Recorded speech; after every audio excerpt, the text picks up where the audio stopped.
In the turbulent history of 20th century Europe, few figures remain as controversial, as divisive, and as shadowy as Francisco Franco, the man who ruled Spain with an iron fist for nearly 4 decades. To his supporters, Franco was the savior of Spain, a military general who defended Catholic tradition, restored order, and shielded the nation from communism. But to his critics, he was a ruthless dictator, a man who silenced dissent, executed opponents, and plunged Spain into decades of political repression. This is the story of Francisco Franco Bahamonde, the soldier turned general, the general turned caudillo, and the caudillo who became one of Europe's last surviving fascist dictators. A man who never sought glory for himself, but who sought total control over Spain. To understand Franco is to understand Spain itself, a country torn by civil war, shaped by dictatorship, and reborn in democracy only after his death.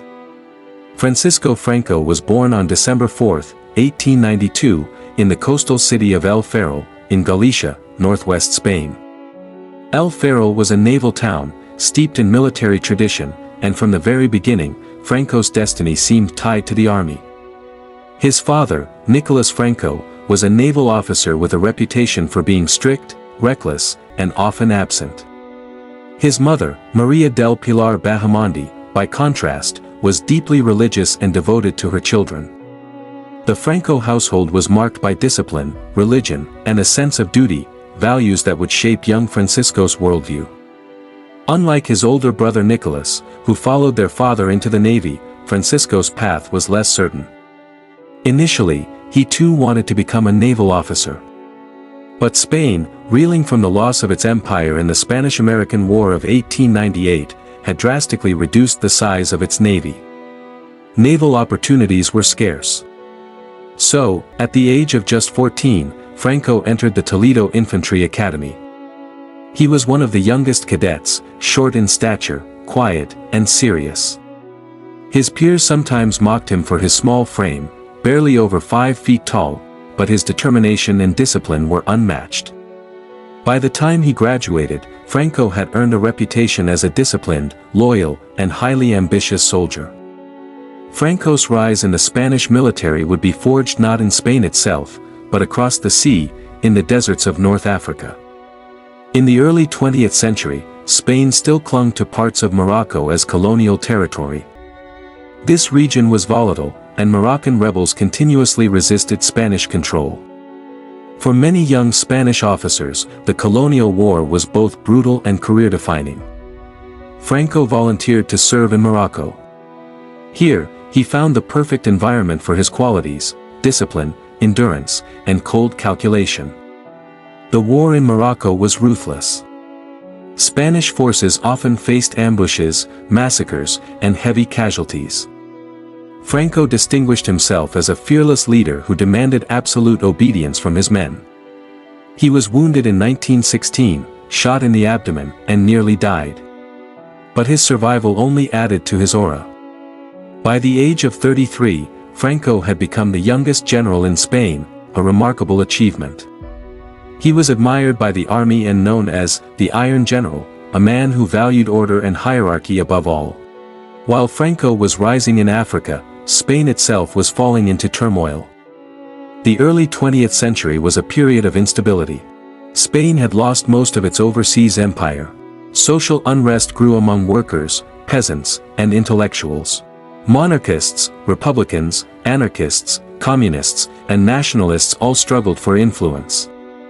In 1931, King Alfonso XIII went into exile, and Spain became a republic, known as the Second Republic. For many Spaniards, this was a chance for renewal, land reform, education reform, women's rights, and modernization. But for conservatives, the church, and much of the military, the republic symbolized chaos and an attack on traditional Spain. Franco himself was uneasy. He distrusted democracy, saw liberalism as weakness, and viewed communism as a mortal enemy. In the years that followed, Spain became increasingly polarized. Strikes, riots, church burnings, assassinations, all became common. By 1936, the republic was collapsing under the weight of its own divisions. And at this moment of crisis, Franco would step forward to play his fateful role. By the mid-1930s, Spain was a nation on the edge of collapse. The promise of the Second Republic, modernization, reform, democracy, had quickly dissolved into bitter infighting. On one side stood the Republicans, a loose coalition of liberals, socialists, communists, and anarchists.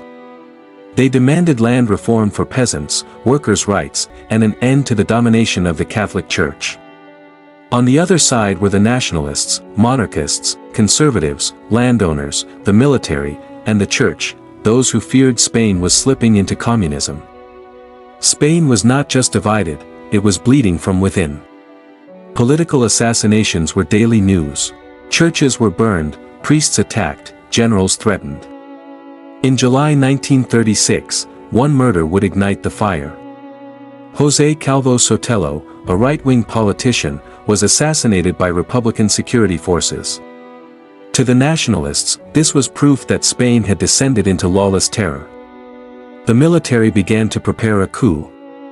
And among those generals, Francisco Franco, still relatively cautious, calculating, and not the loudest voice, began to emerge as a man who could unite them. On July 17, 1936, in Spanish Morocco, the army rose in rebellion against the Republic. Franco, stationed in the Canary Islands, hesitated at first. He was not impulsive. He wanted to be sure the coup would succeed. But once committed, Franco acted with precision. He flew from the Canaries to Morocco in a daring secret flight, landing in Tetuan. From there, he took control of the battle-hardened Army of Africa, Spain's most elite and ruthless soldiers, men hardened by years of brutal colonial war. This was no ordinary rebellion. It was the start of the Spanish Civil War, a conflict that would not only decide Spain's future but also serve as a grim rehearsal for World War II. The war divided the country in two.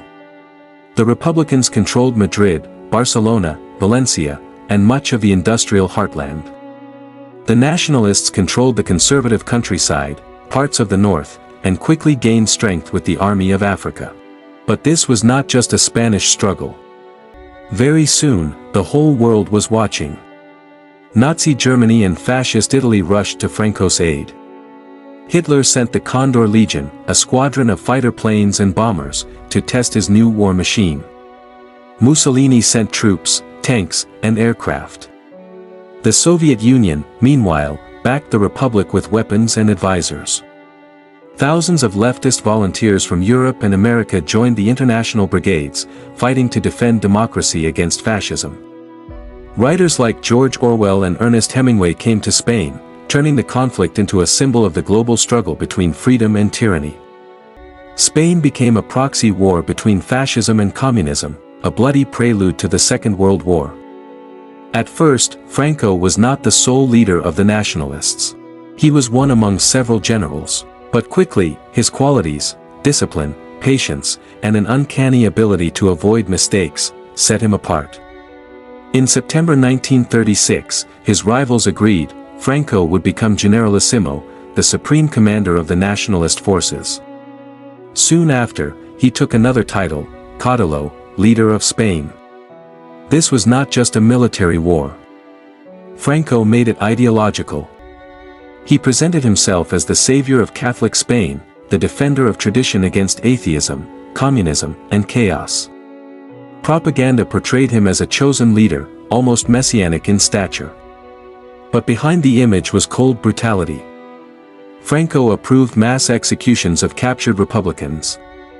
Towns that resisted were bombarded. Villages suspected of supporting the left were punished.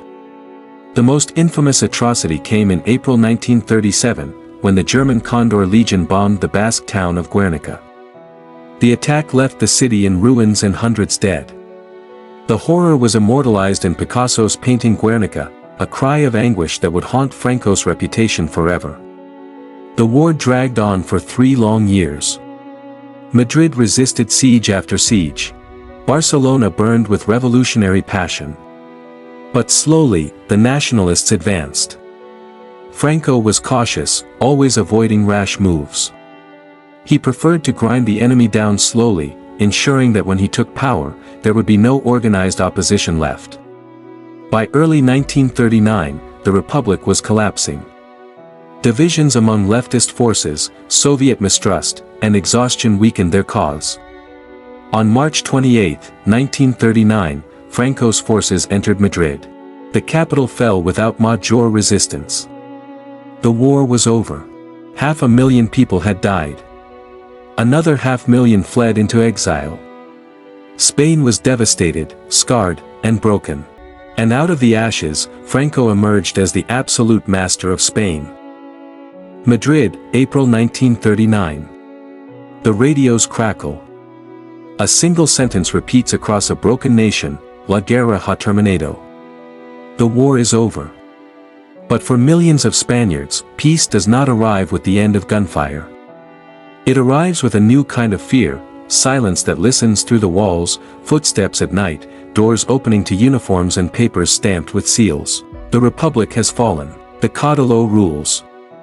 In the first months of victory, Franco's regime moves with administrative precision. New courts. New laws. New categories for guilt.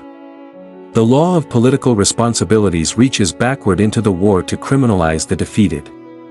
Across Spain, tens of thousands of political prisoners fill jails and improvised camps. Families line the outside walls at dusk, waiting for lists, waiting for news, waiting for mercy that rarely comes.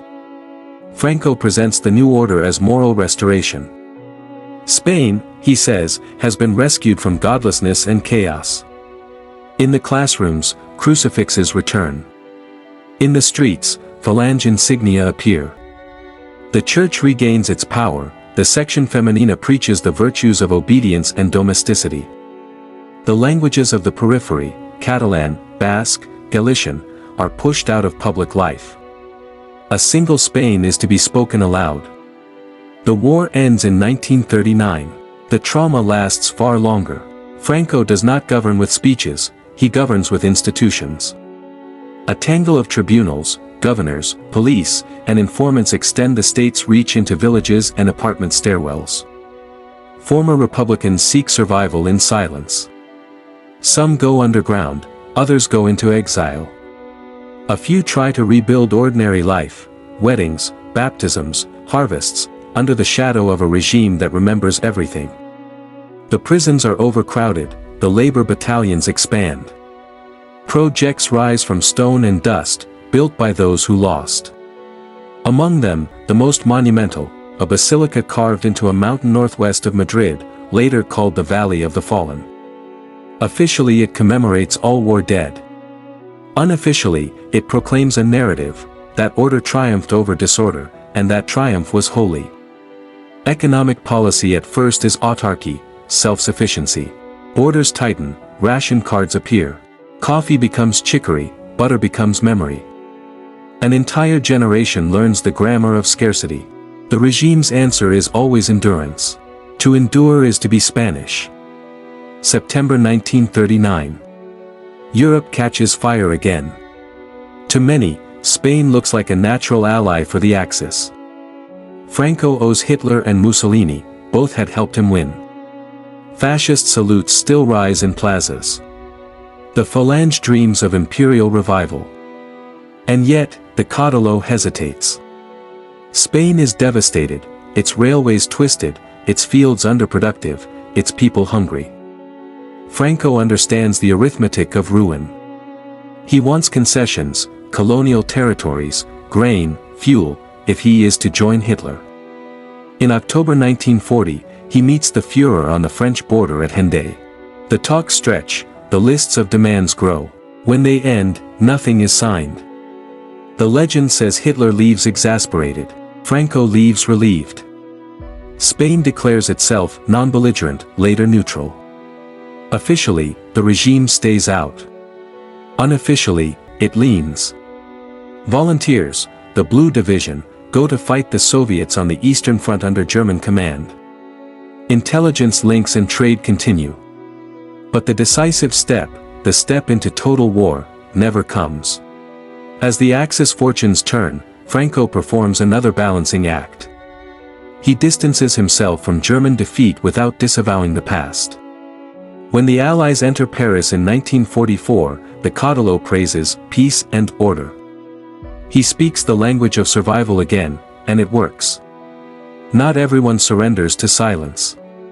In Spain's rugged Sierras, Republican Maquis, guerrillas, carry rifles and memory. Under moonlight they sabotage rail lines, raid garrisons, vanish into pines. The regime answers with Guardia Civil patrols and informants. By the late 1940s, the Maquis are hunted down, imprisoned, or killed. Resistance continues in whispers, then in pamphlets, then in plans postponed for another day.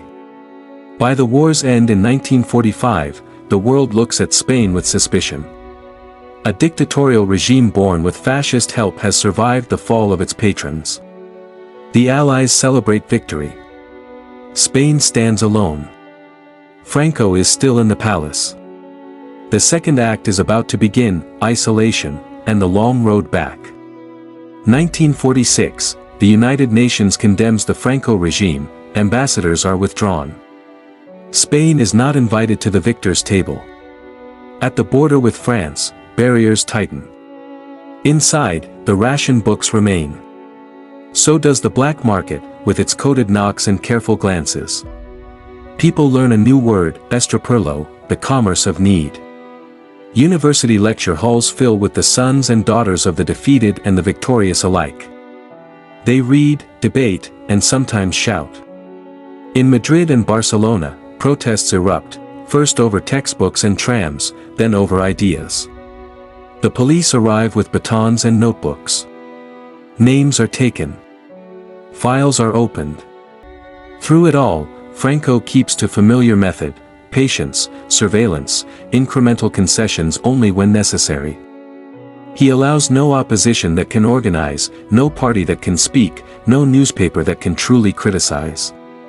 And yet, Spain is too large to be one voice forever. Cracks appear where life insists on being lived. The 1940s are remembered by many for a single sensation, hunger. Autarky cannot feed a nation. Harvests disappoint, distribution falters. The government exhorts, the church blesses, mothers cue.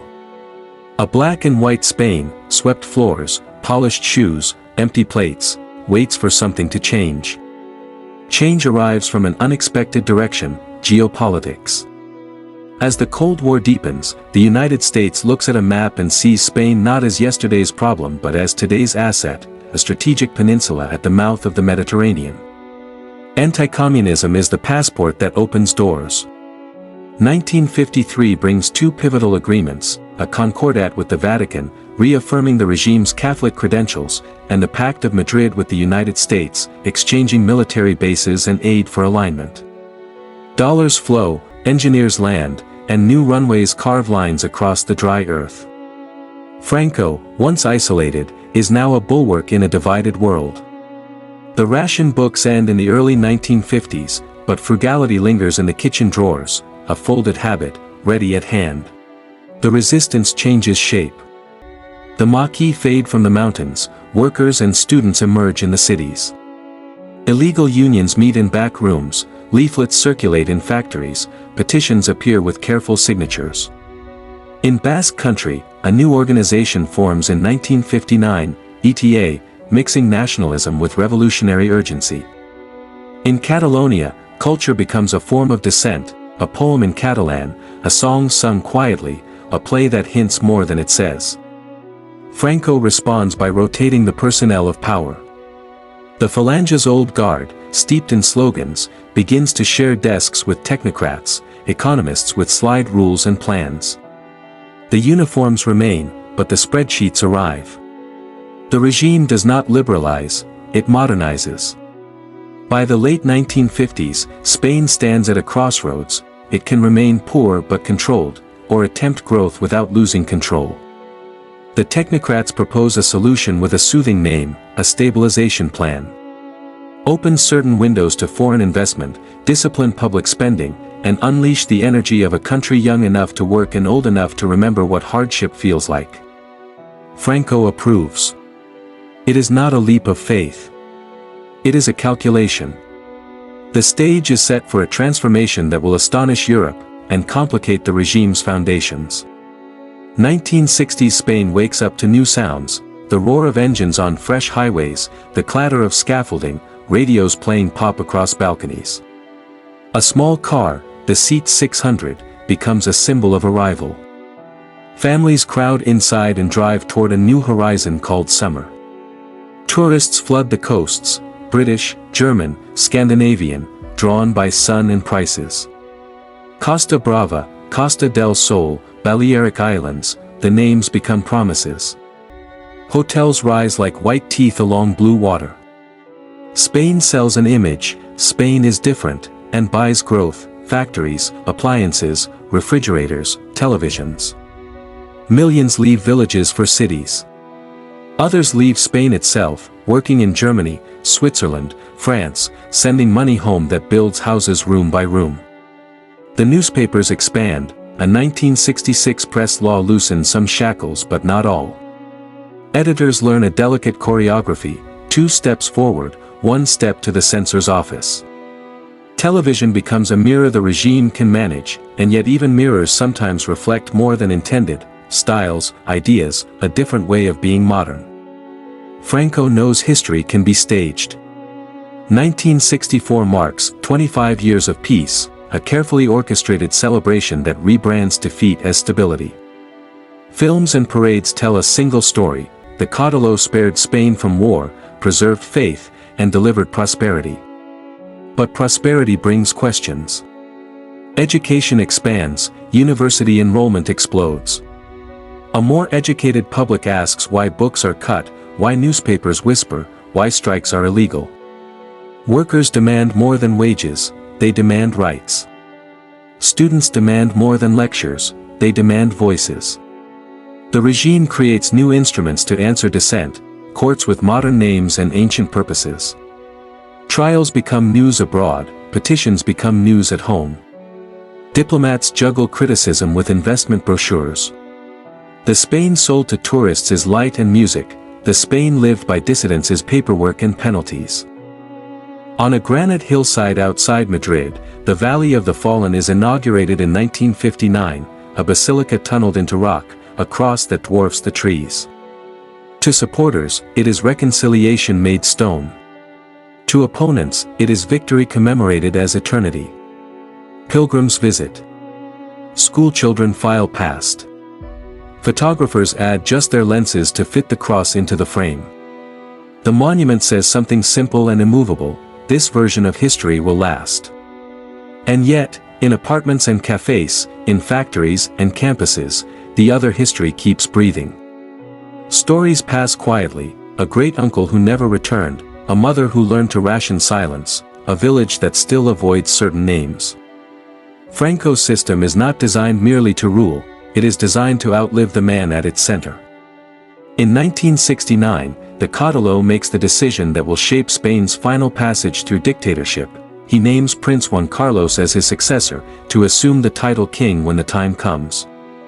The gesture is wrapped in continuity: Spain will return to monarchy, but not to the liberal monarchy of the past. This is a monarchy authorized by the regime, raised within its laws, expected to preserve its essence. At least, that is the plan.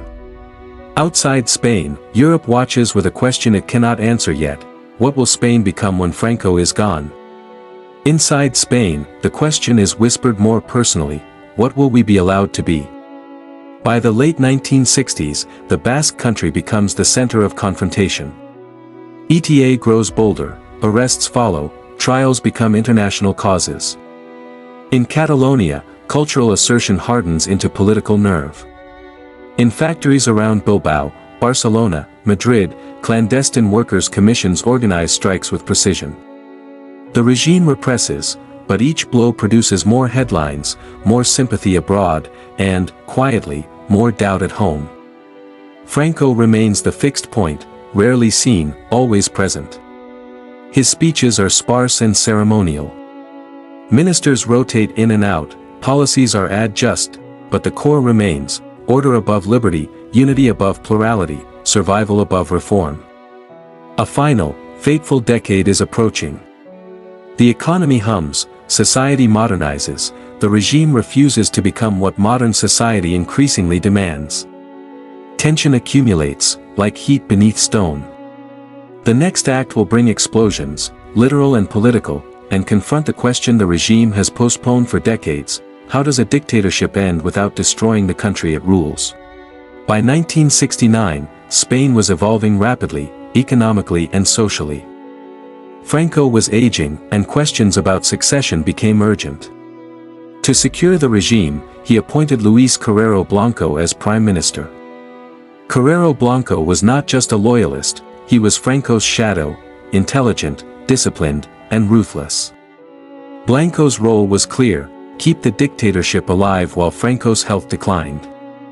He strengthened the secret police, monitored opposition groups, and coordinated with technocrats for economic stability. Yet, Spain was changing beneath the surface. Students, workers, and regional nationalists became bolder. ETA, in the Basque Country, intensified its attacks, signaling that Franco's tight control could face new challenges. On December 20, 1973, Madrid woke to an explosion that would shake the regime. Carrero Blanco's car was blown sky-high by ETA in a meticulously planned attack. The image was surreal: the Prime Minister's car hurled over a building, landing in the courtyard of a church. The world watched in disbelief. For Franco, it was a blow but also a reality check: Spain's stability rested on fragile shoulders. His succession plans accelerated. The young Prince Juan Carlos, already designated heir, now became central to Spain's future. In the years following Carrero Blanco's death, Franco's health visibly declined. He suffered from Parkinson-like symptoms and mobility issues. Public appearances became rare, often symbolic rather than political. Despite his frailty, he remained the ultimate arbiter of Spanish politics. Ministers came and went, protests and strikes were suppressed, Spain remained under a tight authoritarian grip. The regime was paradoxical, modernizing economically yet repressive socially.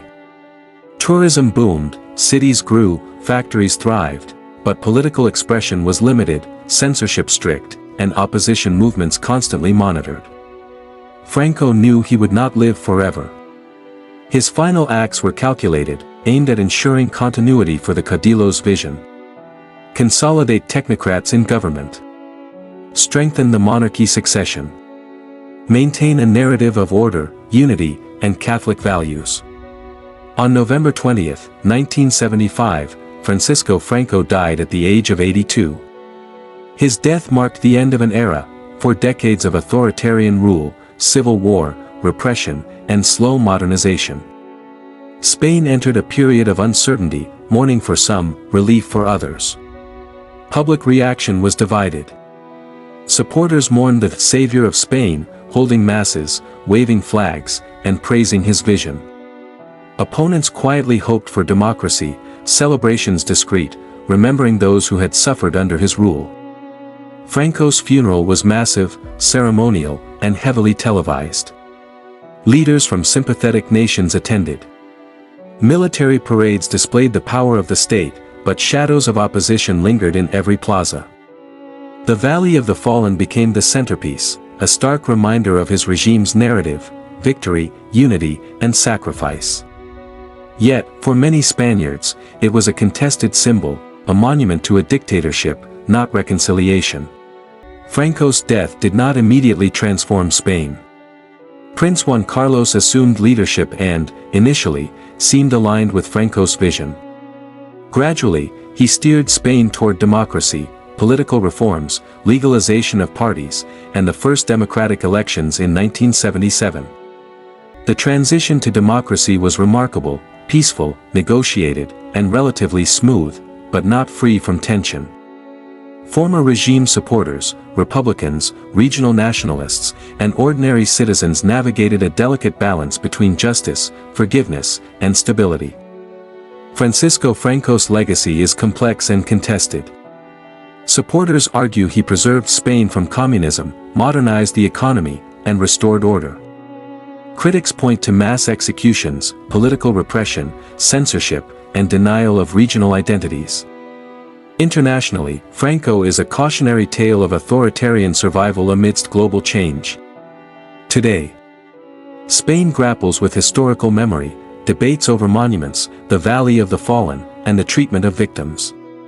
Scholars continue to study Franco's strategies, how he survived World War II, balanced foreign powers, and maintained power for decades. His story is a lens through which Europe and America examine dictatorship, civil war, and the long shadow of authoritarian rule. Francisco Franco's life, from military officer to dictator, from warlord to aging caudillo, is a story of ambition, strategy, brutality, and endurance. A journey through Spain's most turbulent century. Lessons on the consequences of civil war. Reflections on dictatorship, resistance, and the eventual march toward democracy. His story does not end with his death. It lives on in Spain's culture, politics, and memory, an enduring chapter in European and world history.